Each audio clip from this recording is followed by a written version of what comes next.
আসসালামু আলাইকুম সম্মানিত ভাই ও বন্ধুরা, যারা যেখান থেকে আমার ভিডিওটি দেখতেছেন ভালো থাকুন, সুস্থ থাকুন।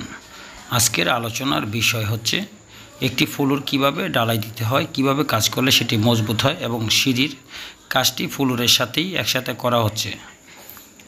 তো যারা যেখান থেকে আমার ভিডিওটি দেখতেছেন ভালো থাকুন। আপনারা অনেকেই একটি ফ্লোরের কাজ নিয়ে অনেক প্রশ্নই করে থাকেন। যেমনটি আগে কিন্তু এরকম ছিল না। আগে আমরা রড দিয়ে ফ্লোর ঢালাই করতাম না, শুধু ইটে শোনিং করে সেটাকে হালকাভাবে 2 থেকে 2.5 ইঞ্চি ঢালাই দিয়ে থাকতাম, সেটাই সবাই করত। বর্তমানে যতই দিন যাচ্ছে ততই দেখবেন ডিজিটাল হয়ে আসছে। এখন একটি ছাদের খরচ করতে যতটুকু টাকা লাগে, যত খরচ যায়, একটি ফ্লোর করতে গেলে প্রায় সেম টাকাই খরচ হয়, কেননা সেটিকে মজবুত করতে চায় সবাই। তো সেই জন্য এখানে কি করতে হবে, প্রথমেই কিন্তু বিল্ডিংয়ে বিটি বালু ফেলতে হবে। বিটি বালু ফেলানোর পর সেটাকে খুবই প্রচুর পরিমাণে পানি খাওয়াতে হবে। সেই পানি দেওয়ার পর সেই পানিগুলো অনেক সময় যদি নিচে না যায়, সেখানে শাফল দিয়ে গর্ত করে পানি নিচে ঢুকাতে হবে।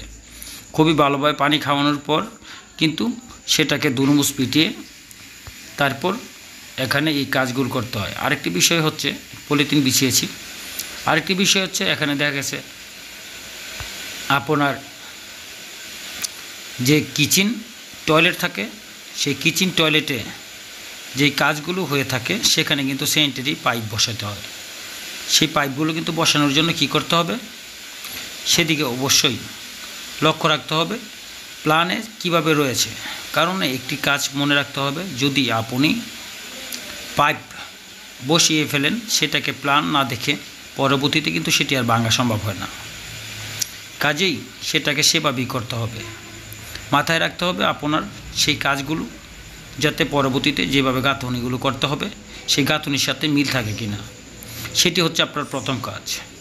সেটি করার পর যেভাবে পলিথিনগুলো লাগানো হয়েছে, পলিথিন লাগানোর পর এখানে রড বিছানো হয়। সে রড বিছানোর জন্য এখানে কিন্তু জায়গা রয়েছে।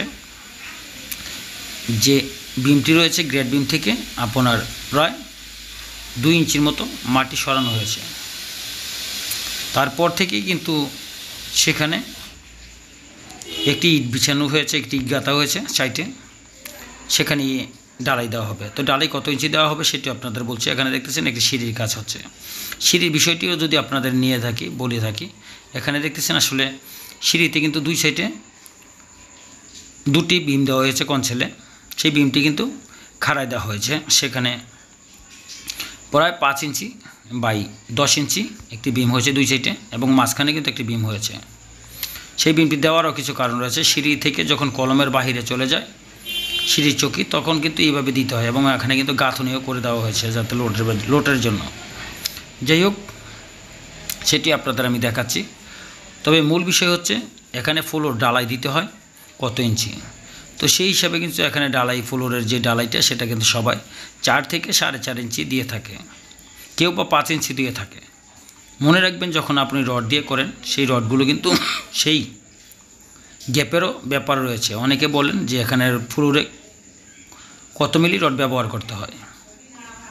এখানে যে সিঁড়িতে কিন্তু 12 মিলি রড ব্যবহার করা হয়েছে। এই যে বিমটা আপনাদের দেখেছিলাম, এখানে দেখেন 3টি বিম ব্যবহার করা হয়েছে, কারণ সিঁড়ির চকিটি সম্পূর্ণই কলমের বাইরে চলে গেছে, সেই জন্য কিন্তু লোড নিতে হবে, সেটা করা হয়েছে। এবং জাস্ট এখানে একটা গাঁথনিও দেওয়া হয়েছে।